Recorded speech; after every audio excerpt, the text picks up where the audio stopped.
Hello friends, কেমন আছেন সবাই? আশা করছি সবাই ভালো আছেন। আজকে নতুন একটি রেসিপি নিয়ে চলে আসলাম। আজকের রেসিপিতে থাকছে ডিম এবং দুধ দিয়ে তৈরি একটি ডেজার্ট রেসিপি। আশা করছি আজকের এই রেসিপিটা আপনাদের ভালো লাগবে। ডিম লাচ্ছি খেতে সত্যি অনেক মজাদার লাগে। কাউকে না বললে কেউ বুঝতেই পারবে না যে এটা ডিম দিয়ে তৈরি করা হয়েছে। তো কথা না বাড়িয়ে চলুন দেখে নেওয়া যাক আজকের এই রেসিপিটা তৈরিতে কি লাগছে। লাগছে দুধ। আমি এখানে হাফ লিটার লিকুইড দুধ নিয়েছি, দারুচিনি, এলাচ, তেজপাতা, 2টা মুরগির ডিম ও চিনি। প্রথমে ডিমটা ফেটিয়ে নিতে হবে। ডিমটা একটু সময় নিয়ে খুব ভালোভাবে ফেটিয়ে নিতে হবে। তো আমি সময় নিয়ে ডিমটা ফেটিয়ে এক সাইডে রেখে দিলাম। চুলায় একটি প্যান বসিয়ে দিয়েছি, দুধটা দিয়ে দিচ্ছি।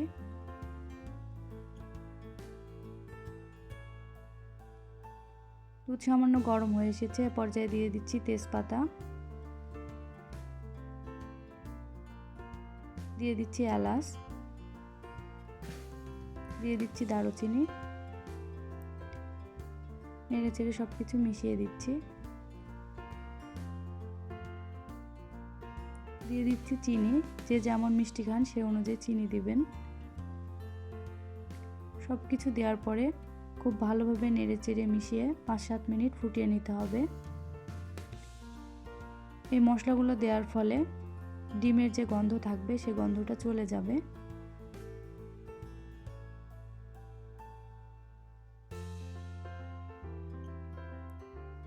পাঁচ 7 মিনিট ফুটানো হয়ে গেছে। এ পর্যায়ে আমি সব মশলাগুলো তুলে নেব। এর যে গন্ধ সেটা দুধের সাথে মিশে গেছে, এখন আর রাখার প্রয়োজন নেই। তো আমি এক এক করে সব তুলে নিচ্ছি।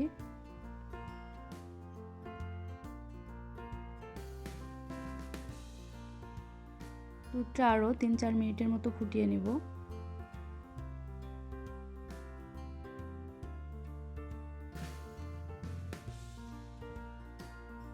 তিন 4 মিনিটের মতো ফুটিয়ে নেওয়া হয়ে গেছে। এখন চুলার আঁচটা মিডিয়াম করে দিয়ে অল্প অল্প করে ডিম দিতে হবে আর নেড়ে চেড়ে দিতে হবে।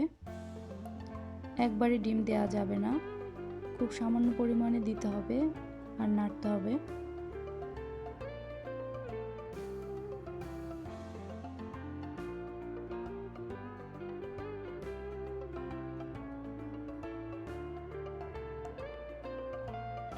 এইভাবে ডিম দিয়ে দুধের লাচ্ছি তৈরি করলে কেউ বুঝতেই পারবে না যে আপনি ডিম দিয়ে তৈরি করেছেন, যতক্ষণ না আপনি বলবেন।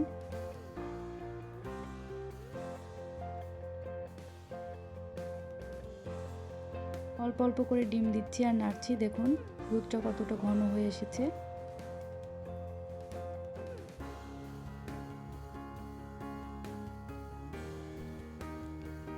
ডিমটা সম্পূর্ণ দেওয়া হয়ে গেলে দুধটা আরও 5 মিনিটের মতো ফুটালে লাচ্ছি রেডি হয়ে যাবে।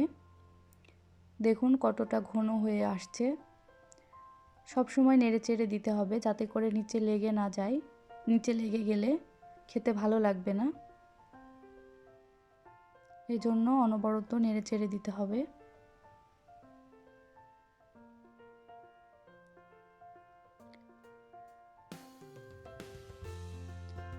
আর এই পর্যায়ে চুলার আঁচ অবশ্যই মিডিয়াম রাখতে হবে। হাইটে দিলে খুব তাড়াতাড়ি নিচে লেগে যাবে, খেতে একেবারেই বাজে লাগবে।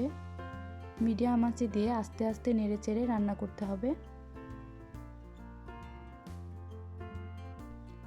5 মিনিট জাল দেওয়ার ফলে দেখুন তুলে দেখাচ্ছি, ডিমটা যেমন লাচ্চা সেমাই হয় তেমনই দেখতে হয়েছে।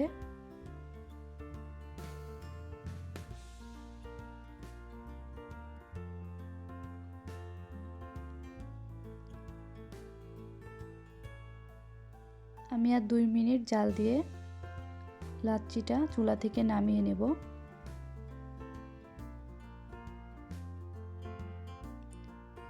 দেখুন এখন কতটা ঘন হয়ে এসেছে। আপনারা যদি এর থেকে পাতলা খেতে চান তাহলে আগেই নামিয়ে নেবেন। আমি এখন নামিয়ে নিচ্ছি। ডিম লাচ্ছিটা আমি চুলা থেকে নামিয়ে নিয়ে একটি সার্ভিং ডিশে সার্ভ করছি। ডিম লাচ্ছিটা খেতে সত্যি অনেক মজাদার লাগে। এটি তৈরি করতেও খুব বেশি সময়ের প্রয়োজন হয় না এবং খুব বেশি উপকরণও লাগে না। এজন্য বাসায় অতিথি আসলে খুব কম সময়ে আপনারা এই রেসিপিটা তৈরি করে দিতে পারবেন। তারা খেয়ে অনেক প্রশংসা করবে। যতক্ষণ না আপনি বলবেন এটা ডিম দিয়ে তৈরি, তারা খেয়ে বুঝতেই পারবে না। এটা খেতে অনেকটা পুডিংয়ের মতোও লাগে। তো যারা পুডিং খেতে পছন্দ করেন কিন্তু পুডিং তৈরি করতে ইচ্ছা হচ্ছে না, তারা ঝটপট এই ডিম লাচ্ছিটা তৈরি করে খেয়ে নিতে পারেন। আমার এই রেসিপিটা কেমন লাগলো তো অবশ্যই কমেন্ট বক্সে জানাবেন। আর যারা এই রেসিপিটা খেয়েছেন তারা তো এর স্বাদ কেমন জানেনই। যারা এখনও খাননি তারা আজকের আমার এই রেসিপিটা ফলো করে বাসায় একবারের জন্য হলেও রান্না করে খেয়ে দেখবেন কেমন হয়েছে তা আমাকে কমেন্ট বক্সে জানাবেন। আজকের মতো এই পর্যন্তই। সবাই ভালো থাকবেন, সুস্থ থাকবেন।